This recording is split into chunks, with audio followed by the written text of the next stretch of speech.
4장 1절부터 13절까지는 마귀에게 시험 당하시고 그것을 이긴 부분이 나와요. 그러니까 지신 것이 아니라 이긴 거죠. 잘 하실 때입니다. 마귀에게 시험 당하실 때는 예수님께서 요단강에서 세례받은 후였습니다. 요단강은 여리고 맞은편에 있는 요단강이 세례터거든요. 그러니까 그곳은 이스라엘로 치면 남부 유대 지역입니다. 나사렛은 저 북쪽 갈릴리에 있는데 지금 갈릴리에 있는 나사렛으로 16절 보니까 나사렛에서 가르치셨다. 고향이잖아요. 이 갈릴리 지역은 이 호수 때문에 이름이 갈릴리 지역입니다. 위아래로 길이가 22km나 되거든요. 고대 사람들이 보기에는 어마어마한 바다 같았죠. 그래서 그 주변 지역을 갈릴리라 해서 우리로 하면 함경도 지역 뭐 이쯤 됩니다. 그쪽으로 가시는데 유대에서 갈릴리까지, 요단강 지역에서 갈릴리까지는 빨리 가도 한 5일 이상 걸리고요. 2주 정도까지 걸리는 그런 길입니다. 그러니까 그냥 잠깐 갔다 오자 그럴 수 있는 거리가 아닌 거예요. 이것도 차로 가는 게 아니라 걸어가는 거 아니겠습니까? 얼마나 힘들겠어요. 그 먼 거리를 되돌아가셨습니다. 성령의 능력으로 갈릴리로 가셨답니다. 한참 사역 시작할 때거든요. 예수님께서 세례 받으실 때가 나사렛에서 계시다가 요단강에 막 세례 받으러 가신 게 아니라 사역이 시작되면서 있었던 일이거든요.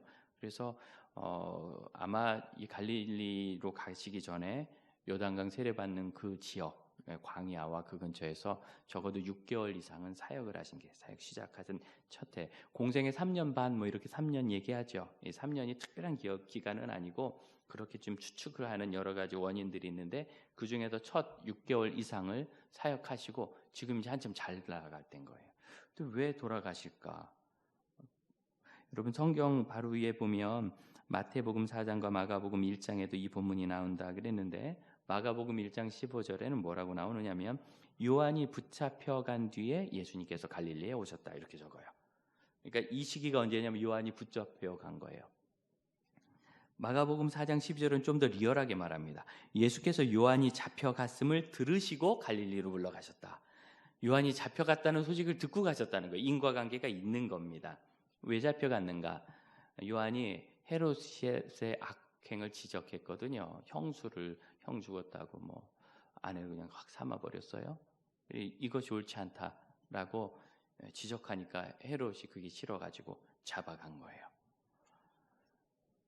어느 사회든지 종교인들, 종교 지도자들의 입을 막는 사회는 끝이 나는 겁니다. 그래도 양심 기준으로 이야기를 하는 사람들. 우리 장로교 헌법은 양심의 자유에 대해서 이야기합니다. 성도들 각각은 양심의 자유가 있어요. 이게 무슨 뜻이냐면 양심의 자유가 있기 때문에 개인이 기도하고 겸손하고 순전한 마음으로 내는 의견을 묵살하지 않습니다. 다만 그래도 뭔가 결정을 해야 되잖아요.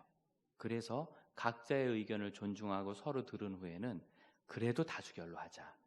다수결의 원칙을 그래서 적용하는 겁니다. 하지만 꼭 다수결이라고 맞는 건 아니고 교회 결정이라고 맞는 건 아닙니다. 역사상 교회가 한 가장 큰 잘못 아시죠? 마녀 사냥. 마녀로 몰아서 화형시키는 일을 교회가 한 거예요. 이런 무서운 결정들이 분명히 있기 때문에 항상 옳은 것 아닙니다. 우리는 우리의 결정이 틀릴 가능성을 다 염두에 두고 있어야 합니다. 그럼에도 불구하고 기도하고 그냥 모르니까 하나님이 알아서 하세요 하고 있는 것은 책임 있는 그리스도인의 태도가 아니고 우리 개혁교회 신앙, 특히 장로교회 신앙은 성도들 개개인이 정말 순전한 마음으로 말씀 읽고 기도하고 성령께 의지한다면 그가 내리는 결정은 심지어 오류일지라도 귀하다라고 믿습니다. 그것이 양심의 자유고요. 이 양심의 자유는 그 대신 개인의 의견을 너무 주장하지 않는 것을 말합니다. 다른 분의 의견도 굉장히 중요하다고 서로 인정해서 세워가는 것이고 다만 최종 결정은 다수로 가자. 그런데 이제 다수가 결정할 때는 들어주고 그것이 큰 문제 없으면 따라가는 것이 덕이지요. 그렇습니다. 그래서 신앙인들, 특히 교회 지도자들이 성도들과 함께 교제하며 예배하고 기도하고 성경의 권위에 의거하여 내리는 판단들과 그리고 사회적 저항은 그 사회를 건강하게 지키는 하나의 보호판이 됩니다. 건강하지 않는 사회는요, 의견을 막아버려요. 진영들을 확 동원해가지고. 저는 요즘 우리 사회가 좀 그렇게 가는 것 아닌가 하는 생각을 합니다. 반대편 의견이 나오면 무조건 댓글도 달고 반대 무진 눌러가지고 억누르는 것. 다양한 의견이 표출되지 않는 것이야말로 나라가 자유롭게 서는 데 있어서 가장 큰 적이 됩니다. 세례요한이 헤롯 대왕의 그 당시 상당히 좀 잔인한 왕이었는데 헤롯 대왕의 헤롯 대왕이 아닙니다. 죄송합니다. 그 아들 헤롯의 잘못을 지적했다고 감옥에 갇혔어요. 예수님과 요한은 형제입니다. 친척 형제인데 나이가 같아요. 6개월 먼저 태어났거든요. 세례요한이. 그럼 예수님이 12월 25일 생일이시니까 대충 6월 말쯤이 세례요한 생일이다는 말도 안 되는 추측을, 말은 되는데 뭐 꼭 굳이 할 필요 없는 추측입니다. 왜 드리냐면 친구라는 거예요. 그럼 친구 중요한 거 아시죠? 군에서 고참이 되면 좋을 줄 알지만요, 그렇지 않아요. 책임져야 될 것도 많고 시킨다고 쫄다고 말도 안 듣습니다. 그러면 쫄병이 되면 좋은가? 당연히 안 좋죠. 누가 제일 좋아요? 동기가 제일 좋아요. 동기는 부탁하면 안 되는 일이 없어요. 자기 일인 것처럼. 우리 형제들 눈동자가 흔들리는 분은 의리를 안 지키는 분인 걸로 제가 알겠어요. 의리가 있어야 돼요. 참 좋습니다. 예수님을 본 세례요한이 저분이 세상 죄를 지고 가는 하나님의 아들이고 나는 약해져야 되고 저분은 강해야 되겠다. 참 귀한 동역자 아닙니까? 그런 세례요한이 잡혀갔어요. 그러면은 세례요한을 따르던 사람은 이제 예수님을 찾겠죠. 근데 어디 가셨대요? 고향으로. 우리로 얘기하면 저기 북쪽 끝으로 올라갔대요. 딱 느낌 오시죠? 도망갔구나. 이런 생각이, 뭐 도망은 아니시지만 회피한 것으로 보여질 만한 상황이에요. 그런데 성경은 이제 마태, 마가, 누가를 함께 볼 때 마치 사회적으로 보면 도망간 것 같고 현상은 그렇지만 사실은 4장 14절 성령의 능력으로 간 것이다. 이전에 마귀에게 시험 받을 때도 그랬습니다. 여러분, 성령의 능력이 있으면 마귀의 시험 따위는 오지도 못해야 될 것 같지만 성령 충만하여서 시험을 받으셨다는 거예요. 성령의 능력이 임하면 세례요한의 죽음 정도는 아무 문제 없이 다 이겨야 될 것 같지만 성령의 능력 안에서, 이 성령의 능력으로라는 말은 성령으로 충만했다는 뜻이거든요. 성령의 능력으로 충만했다. 성령의 능력으로 충만한 가운데서도 고향으로 되돌아간다. 특별히 마태복음 4장 12절은 물러가셨다라는 표현을 써요. 아나코레오라는 이 단어는 후퇴하다, 은퇴하다 그런 뜻입니다. 내주고, 은퇴가 그거잖아요. 다음 사람에게 내주고 나는 물러가는 거. 아나코레아라는 단어예요. 그러니까 명확하게 예수님은 사역지를 비우고 떠나신 거예요. 어떻게 생각하면 인간적으로 보면 실패와 같지만 그러나 우리는 알고 있습니다. 이 일이 결코 실패가 아니고 성경의 약속대로 성령의 능력으로 된 것이라는 걸 알 수 있죠. 그러므로 믿음의 형제자매들, 언제든지 후퇴하는 일이 있다면, 물러서는 일이 있다면 그것을 실패로 보지 말고 하나님께서 이 일을 어떻게 주셨는가를 돌아볼 수 있기를 바랍니다. 저는 이것을 물러섬의 영성이라 합니다. 물러설 줄 아는가. 우리 교회가 예배할 때 마스크를 합시다. 우리 첫 주부터 벌써 이제 3주째인데 계속 이야기한 게 뭐예요? 마스크하면 내가 코로나 바이러스 안 걸립니다. 이거 아니죠. 해도 걸린답니다. 뭐 공기중으로 이렇게 들어온다는데 여러분 가지고 있는 N95 마스크는 참 좋은데 틈이 여기 있어가지고 들어온다니까요. 중요한 건 뭐냐면 혹시 나로부터 다른 사람에게 난 그렇게 우리가 침을 많이 튀면서 찬양하는지 몰랐죠. 밥 먹을 때 말할 때 침이 많이 튀는지 몰랐죠. 우리 조상들이 좋았던 거예요. 닥치고 밥이나 먹어. 이게 맞았던 것 같아요. 밥상머리에서 대화하자. 이거 이제 안 좋은 것 같습니다.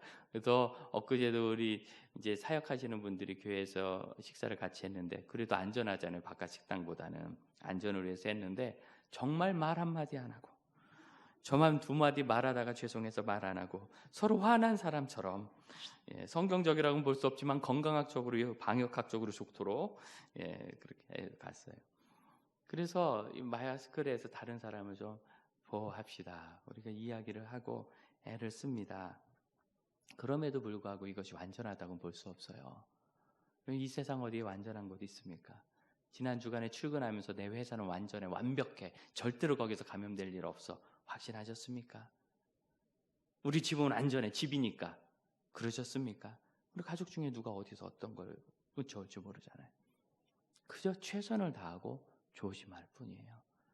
그럼에도 불구하고 어려운 일이 생긴다면 우린 그걸 겸손히 받습니다. 마스크를 하고 예배해야 되는 것 쉽지 않잖아요. 찬양할 때 특히. 그때 원래는 마스크를 다 쓰고 찬찬히 조용히 예배하고 조용히 기도합시다. 이랬는데 많은 분들이 오셔서 그러는 거예요. 목사님, 안 그래도 지치는데 목사님까지 그러니까 더 지쳐서 못 살겠습니다.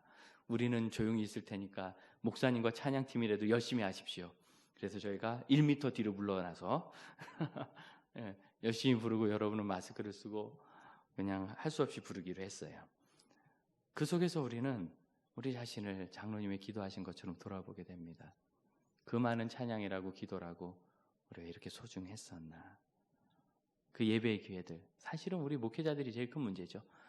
오늘도 예배를 몇 번씩 하고 내일 또 할 거고 수요일 또 하고 금요일 또 하고 다음 주에 또 할 거니까 어디가 신방 가서 하고 어디 개업하는 데 가서 하고 다 할 거니까 이 한 번 한 번의 예배가 정말 하나님 앞에서 나를 돌아보는 시간이고 내가 하나님 앞에 드립니다라는 경건함이 있었는지 돌아보면서 이 속에서 우리의 겸손을 갖지 않습니까? 지금 교회와 성도들이 겪고 있는 문제나 위기 상황, 사회 전반을 통해 볼 때 사실 교회가 더 큰 문제는 아닙니다. 어느 분이 속상하니까 전국의 교회가 6만 개인데 6만 개 중에서 지금 교회 내 감염 사례가 몇 번이나 있으며 대부분은 다 한 개인가 제외하고는 그 이단 종파와 연관이 돼가지고 그게 씨앗이 된 거 아니냐. 왜 도대체 금요일만 되면 이제부터 교회 예배하느냐 이거 가지고 이야기를 하는지. 그리고 이렇게 참 조심해서 저희가 하잖아요. 마스크하고 다 방역하고 한다. 그 얘기를 듣는 어떤 분이 그럴 바엔 예배 안 하겠다. 그게 당신 생각이지. 그럴 바엔 예배 안 하니까. 당신은 당신 기준으로 보니까. 하지만 우리에게 예배는 생명 아닙니까? 저의 전부고 저의 고백이고 그래서 어떻게 해서든지 일을 지켜나가고 그럼에도 불구하고 부산의 교회, 수원의 교회 좀 크게 확진자가 나온 교회들 가슴 아프지만 사실 부산의 교회 이 문제가 이렇게 사회적으로 시끄럽기 전에 준비된 일을 조심하게 하다 거기도 동일하게 그 이단들이 교회 내까지 침투하고 가족들을 보내고 전염시켜가지고 결국 그 문제가 터진 거예요. 참 좋은 교회예요. 존경할 만큼. 많이 안타깝습니다. 연일 매스컴에 나오고 수원의 교회. 그 교회가 언제 문제가 생겼나 봤더니 2월 23일 예배였어요. 그러면 2월 23일 어떤 날이냐? 남부지방에서 있었던 그 이단들 때문에 생긴 이 큰 방역 사태가 전염 사태가 표면화된 게 그 주의 중이고요. 그래서 대구 경북 지역의 교회들이 이번 주 예배 쉽니다 하고 선언한 게 그 주 중이에요. 저희 교회는 그 지역이니까 하고 조심하고 있는데 갑자기 2월 21일 목요일 오후부터 2월 21일 금요일까지 갑자기 막 전국 확산이 알려지기 시작했어요. 왜냐하면 우리는 그냥 대구 지역에 있는 이단들이 했는 줄 알았더니 서울 이단도 거기 출장 가서 예배드리고 부산 이단도 가고 뭐 각 지역에서 다 가서 예배드리고 자기 공동체가 또 했다는 거예요. 야 이거 큰일 났다. 그리고 지금도 뉴스에 나오지만 각 교회 침투해 있는 사람들이 있잖아요. 그런데 이제 저희 교회만 해도 우리 장로님들이 세련되셔서 긴급한 일은 SNS로 회의를 합니다. 저희가. 그런데 아직도 대부분의 교회들은 어떻게 나도 없이 결정할 수 있어요. 막 이런 식으로 회의를 모여야 된다고 그래가지고 결정을 못하는 데도 있어요. 금요일 저녁 됐는데 우리 장로님들이 목사님 우리도 뭔가 조심해야 되지 않습니까? 하고 문자를 보내오셨어요. 그래서 안 그래도 유익 있게 보고 있습니다. 사역자들이 금요일 밤과 토요일 오전까지 리서치를 쭉 하고 결론을 이렇게 쭉 내서 장로님 이렇게 하면 어떨까요? 했더니 다들 좋다고 하셔서 지금의 이 상황이 정리가 된 거예요. 그리고 저희는 그 주 바로 가정 예배를 실시했습니다. 하지만 대부분의 중소형 교회들은요. 그렇게 대구 어디 급한 곳에 있지 않으면 그럴 만한 시급한 의사소통을 못해요. 주일날 모여서 당회를 해야 예배가 결정되거든요. 왜 그러냐면 아까 말씀드렸듯이 우리 교회는 성도의 신앙의 자유, 양심의 자유를 중시하기 때문에 성도들의 대표인 장로님들과 목사님들이 같이 의논하게 돼 있어요. 그래서 이게 교단의 원칙이니까 아마 당회를 굳이 열고자 했으면 23일 열었고 그 교회도 3월 1일 예배는 가정 예배를 돌렸더라고요. 그 23일 날 문제가 어디서? 세상에 이게 아직 밝혀지지 않아서 그렇지만 현재까지 언론에 방영된 건 뭡니까? 노동청이라고 전화를 걸어서 당신의 작업장이 성평등화 교육을 안 했다고 성폭력 예방 교육을 안 했다고 그래서 그러냐고 하겠다고 그랬더니 강사라고 왔는데 정작 그 경기도 노동청에서는 그런 전화를 한 적이 없다는 거예요. 그 강사도 자기들이 한 거 아닌데. 그런데 그 강사 여자가 신천지 얘기를 한 건 아니지만 와보니까 신천지 사람이고 감염자여서 그 사람으로부터 그 교회 교인과 다른 2명의 직장인들이 감염되고 그분들이 지역사회로 흩어져서 생각해봅니다. 여러분 그 교회가 얼마나 지금 속상하고 억울하겠어요. 사기에 걸린 거 아니에요. 그것도 교회가 걸린 게 아니라 직장이 사기에 걸려 들어가지고 그 사기죠. 어떻게 관공서를 사칭할 수 있어요? 그러니까 이거 와서 참 너무 속상한 일입니다. 이런 상황 속에서요. 언론에 막 교회 어디 가면 하나님 영광 가려진다. 우리 이 걱정하죠. 그럼 과연 그것이 하나님 영광 가려지는 일인가? 생각해 봐야 돼요. 그러면 하나님이 야 교회가 이번에 어디 기부금 했대. 수양관을 내줘서 환자들을 수용했대. 참 교회가 좀 잘하네. 그럼 이게 하나님 영광 되는 일이에요? 그럼 우리가 착각하면 안 됩니다. 여러분 하나님 귀가 얇으신 분이 아닙니다. 그분들의 진심을 보는 분입니다. 진실로 하나님 앞에 자기 죄를 회개하고 하나님은 하나님을 인정할 줄 아는 게 중요하지. 마치 동네 강아지 어르듯이 말해요. 교회 조금 잘한다고 하고 뭐 좀 못한다고 왜 예배하냐고 막 하고. 원로 목사님 한 분이 이거 조심하라고. 이제는 이런 식으로 하면 전염병 좀 퍼지면 바로 교회 예배 중단하라고 압력 들어온다고 앞으로는. 벌써 지금 그런 이야기들이 돌지요? 정말 그런 일들을 결정하는 분들이 교회 현장에 와서 교회들이 얼마나 애쓰는지. 여러분 우리 이렇게 적은 수지만 모여 예배할 수 있는 것은 이 자리에 오지 않고 참아주시는 분들이 계셨기 때문이에요. 가정 예배를 누가 드리니까 우리가 여기 모여서 예배할 수 있는 거지. 옛날 우리 모이듯이 여기 빽빽하게 모인다. 그럼 우리도 예배 못합니다. 교회 문 닫을 수밖에 없습니다. 그래서 2000년 동안 교회가 지속해온 주일 예배가 끊기지 않고 우리 신앙 지켜내고 6.25 전쟁 때도 끊이지 않았다는 예배를 우리가 계속할 수 있는 거 아닌가요? 마스크 쓰고 하려면 안 하겠다는 말에 왜 우리가 움직여야 되는 거지요? 정말 중요한 게 뭡니까?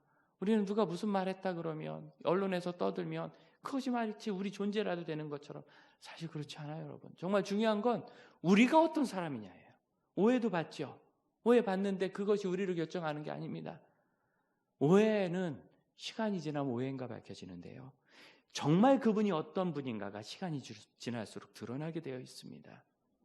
교회가 어떤 곳인가, 교회가 무엇을 하는가, 이걸 봐야 되는 거죠. 작년 가을에 전화 하나 받았어요. 왜 존경받는 증경노회장 목사님이신데 정말 모든 노회원들이 그분 인정하고 존경합니다. 근데 목사님 몇 년 전부터 내가 전화하고 싶었는데 미안해요. 이제야 해요. 용기가 없어서 내가 정말 미안하다고. 우리 장지교회가 10여 년 전에 좀 어려웠잖아요. 그때 제가 담임 목회로 여기 올 때 그때 그분이 저한테 전화 걸어서 왜 목사님 이렇게 노예를 어렵게 하고 교회를 어렵게 하냐고, 어지럽게 하지 말고 좋은 분인 것 같은데 좀 떠나달라고 저한테 얘기를 하셨대요. 근데 그때 제가 본인이 오해를 하고 그랬고 본인이 지나가면서 내가 잘못했구나, 착각했구나 하는 생각을 했는데 수년 전부터 얘기를 해야지 그랬는데 미처 얘기를 못했다고 그러면서 굳이 전화를 하셔서. 여러분 놀라운 건 뭐냐면 저는 그 얘기가 기억이 안 나요.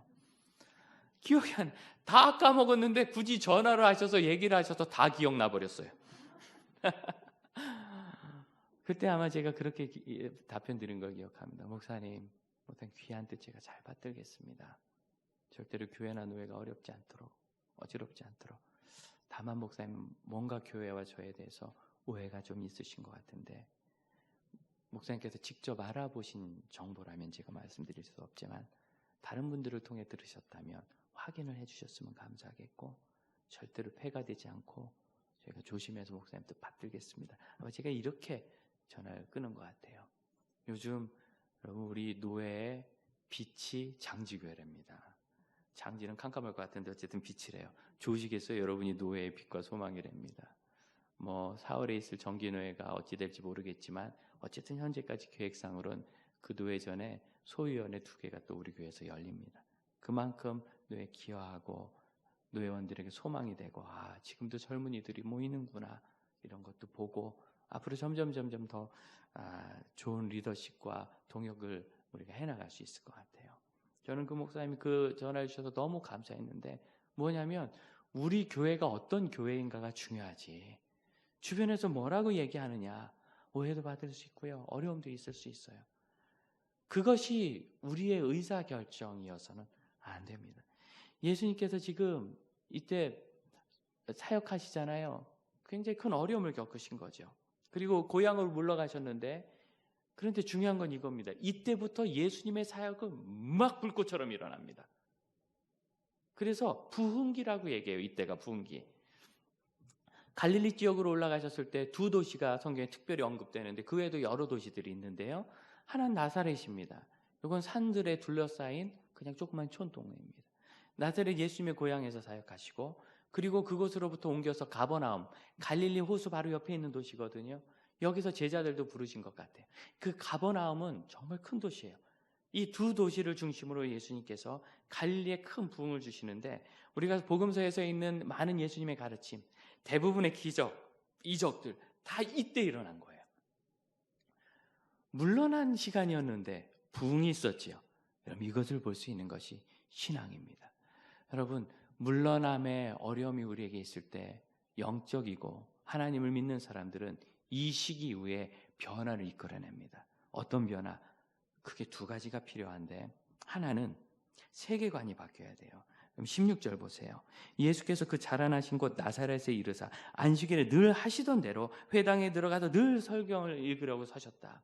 늘 하시는 대로 늘 가서 성경을 읽었지만 뭔가 달랐어요. 이 당시 유대인들의 예배는 그렇습니다. 예루살렘에 성전이 있고 지역마다 회당이 있는데 회당에 성인 유대인들이 모이면 그 중에 한 사람이 서기관이 준 두루마리를 읽고 거기에 대해서 각자 설교를 하는 거예요. 해석을 얘기하는 거예요. 우리로 얘기하면 큐티 나움 비슷한 걸 하는 거예요. 그런 회당 예배를 드렸는데 예수님께서 이때 하신 예배는 특별했다는 거예요. 왜 특별했을까요? 이제는 예수님이 고난당 가운데서 큰 위기 가운데서 본인의 사명을 분명히 인지하고 사명을 드러내시기 시작하셨어요. 그래서 이 이사야서를 읽으신 예수님의 설교의 요약은 무엇이냐면 21절 이 글이 오늘 너희 귀에 응하였느니라. 이사야서에 있는 메시아의 예언이 이루어졌느니라. 이렇게 말씀하시고 이전에 없었던 일이죠. 그럼 세계관이 바뀐 겁니다. 바뀌어야 됩니다. 이전과 동일해서는 안 됩니다. 우리나라에 이런 큰 어려움이 언제 있었나 생각해 보니까 제가 보기에는 IMF인 거예요. 전국적으로 아주 휘청할 만큼 큰 어려움이죠. 지금 이 일을요 너무 스탑을 시켜놔가지고 경제인들이 한 두세 달 가겠습니다 그러더니 어제는 드디어 3, 4개월 이상 이 여파가 더 갈 것 같습니다. 대개 경제적인 건 그분들이 맞거든요. 전 세계적으로 이 사태로 인하여 일어날 경제적 세계 총생산이 3,000조 원 이상 줄어든다고 봅니다. 3,000조.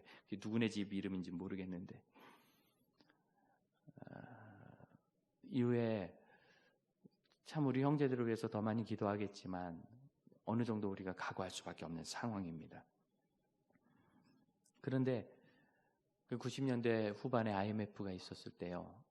그 다음에 1월에 박규현 목사님 하시는 그 교사 세미나에 제가 딱 깜짝 놀랐어요. 거기 보통 한 900명 전후로 왔었거든요. 제가 가서 센 숫자만 1,450명이었고 못 센 사람들이 있으니까 적어도 절반, 40~50%가 더 온 거예요. 평상시보다. IMF인데 어려운데. 그때 무슨 일이 있었느냐면 그때 성도들이 마음이 순수하니까 이게 무슨 일인가 하고 요즘 우리가 돌아보는 거 있죠. 회개합시다. 우리 교회 구조조정합시다. 흥청망청 교회 부흥한다고 주차장 사고 무덤 사고 이런 일 좀 적절히 하고 선교지도 무조건 헌금 받아다 뭐 지면서 규모로 선교하려고 하지 말고 참된 제자들을 세워냅시다. 우리 다음 세대 잘 가르칩시다. 그래서 1월 교사 강습회 그렇게 많이 모인 거예요. 그러면서 심지어 자신들의 고난을 부끄러워하지 않고 IMF라 일거리도 없는데 전도나 합시다. 이렇게 스스로 농담까지 하면서 그 일을 잘 이겨내서요. 참 뜨거웠어요. 그래서 제가 이거 하나님 복이고 우리 한국교회 소망이 있다 그런 생각했어요. 수년 후에 IMF가 끝났습니다. 3년쯤 지나자 경제가 회복되기 시작하고 지금 최근까지 우리나라가 누렸던 선진국 소리를 듣게 되었습니다. 사회는 그렇게 됐죠. 교회는 어떻게 됐죠? IMF 사건 이전보다 세미나는 많이 왔는데 주일학교는 형편없이 줄어들었어요. 아이들 인구 줄은 걸 대비해도 많이 줄었습니다. 청년부는 아예 없어진 교회들이 너무 많습니다. 교회 예배는 아주 세속화됩니다. 그래서 내가 오고 싶으면 오고 걸그럼 언제든지 망설이지 않고 빠지는 예배가 되고 지각은 부끄럽지 않은 게 되고 나는 우리 교회 찬양대가 그렇지 많은 줄 몰랐어요. 분명히 서는 건 20명인데 명단은 30명이 넘더라고. 예전에 찬양대 할 때는요. 그 빠지는 걸 목숨처럼 어렵게 여겼어요. 주일학교 교사들은 언제든지 그냥 집안일 어려우면 훅 빠져버려요. 우리 목사들 사는 게 그때보다 정말 좋아졌어요. IMF 이전에는 정말 부교역자들은요 생존이 어려웠어요. 저도 해봤지만. 근데 지금은 생존이 어려운 목회자들이 거의 없어요. 건강한 웬만한 교회들은 아무리 작은 교회들이라도 다 잘 지내요.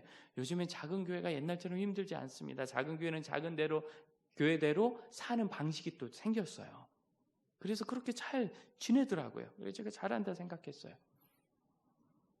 과연 우리는 더 살기도 좋아졌는데 사명이 있는가? 어느새 있죠. 이게 직업화되고 사역, 일이 돼요. 사명이 아니라 일과 사명은 다른 겁니다. 일은 노동자가 하는 거고 세금 내라 한다고 우리가 스스로 일꾼이 되면 안 되죠. 사명자가 되어야죠. 모든 면에 있어서 교회다움이 사라져가고 교회 공동체는 서서히 힘을 잃어가고 세속화되어서 이제는 감염증이 좀 돈다. 누가 먼저 하나 경쟁하듯이 우리 교회는 예배 안 합니다. 막 공포하고 우리 교단 안 합니다. 그게 자랑이 되고. 여러분 보세요. 제가 기사를 읽는데 자랑 같은데요. 우리는 안 한다고. 부끄러워하는 데가 없어요. 해야 되는데 우리가 못하게 됐다고 괴로워하는 걸 못 봐요.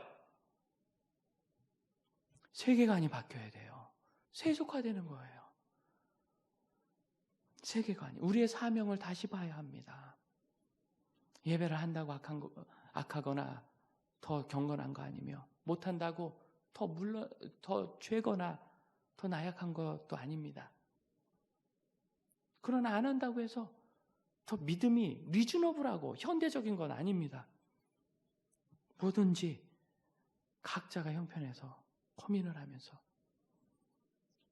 개척을 해가지고 20년 만에 100여 명 정도 공동체를 모으는 제 동기 목회자가 어제 문자를 보내왔는데 참 마음이 아팠어요.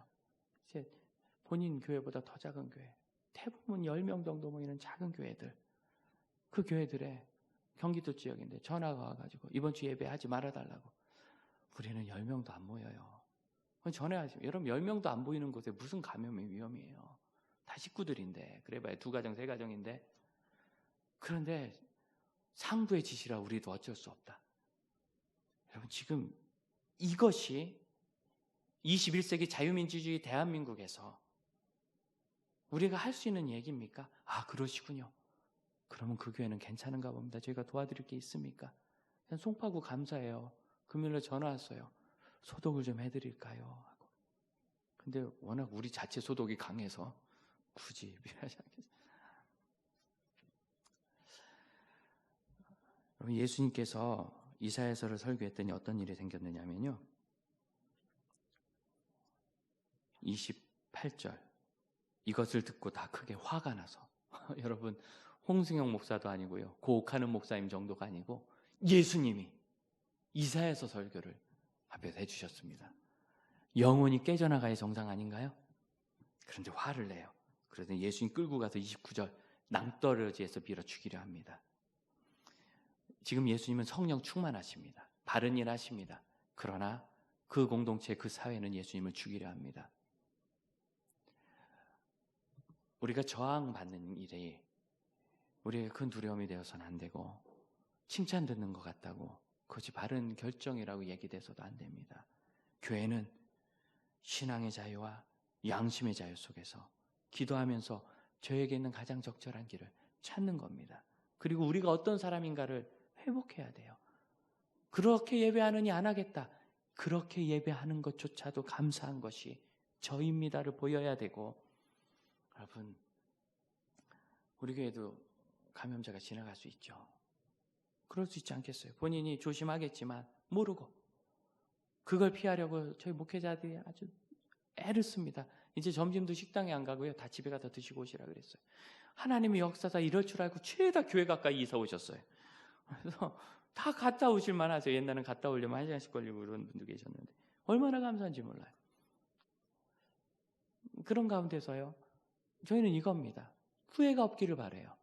만일 그런 분들이 지나가셨어도 우리가 최선을 다했기 때문에 이 안에서 감염이 일어나지 않기를 바라고, 혹시나 부지 중에 감염이 되더라도 정말 최선을 다했음이 저희 자신이어야 합니다.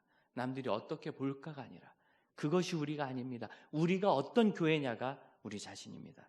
사명, 교회 비전, 세계관, 하나님 교회의 독특함, 이걸 찾아야 돼요.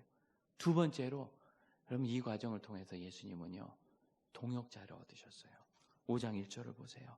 무리가 올라와서 하나님 말씀을 들을 때 예수는 게네사렛 호숫가에서 그 유명한 어부 4명 제자로 부르신 장면이 여기 나옵니다. 베드로, 안드레, 야고보, 요한을 부르셨지요. 여러분, 고통의 때에 우리는 동역자를 찾아야 돼요. IMF 때 지금 돌이켜보면 실패의 큰 원인이 거기 있어요.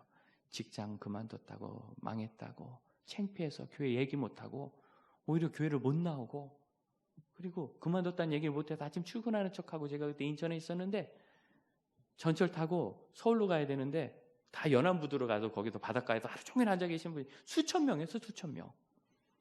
그때 거기 전도하러 갈 생각을 우리가 왜 못했나 몰라요. 그거 갔어야 되는데. 그래 IMF 끝났는데요. 그 뒤에도 그분들은 여전히 혼자였어요. 여러분 고난의 때 어떻게 합니까? 지난 주 중에 전화 와가지고 목사님 어머님이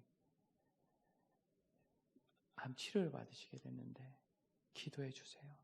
전 그 안에 그 진실이 있어서 참 어려운 중인데 이분의 기도로 하나님이 기적을 주시겠구나 하는 믿음이 제게 생겼어요. 우리가 다 기도받기를 원하지만 정말 이 기도가 하나님 앞에 들려지기를 바라며 동역자들과 이야기하고 함께 기도하는가? 우리 자신을 보자고요. 적지 않은 분들이 어려움이 있으면 뒤로 숨어요 요즘. 여러분 고난의 때 내가 얘기할 수 있는 동역자를 찾아야 합니다. 여러분 이 시기에 함께 기도하고 할 사람을 우리 가족 중에서 찾고 계십니까? 우리 교우들 중에 찾고 계십니까? 그런 사람들이 서야 돼요. 더 많이 서야 돼요. 그래서 1년이 지나고 3년이 지났을 때 우리에게 새로운 동역자, 믿음의 친구가 1명, 3명, 5명, 20명, 12명 더 늘어야 합니다. 그렇게 되지 않으면 우리는 이 시기가 지난 다음에요. 모든 교회들이 다 얘기해요. 이 어려움을 이겨서 극복해서 하나님 주시는 더 큰 부흥을 경험하고 사회를 변화시킵시다. 절대 그건 이 어려움을 극복한다고 되지 않아요. 이전과 이후가 바뀌어야 돼요. IMF 때 그걸 못한 거예요.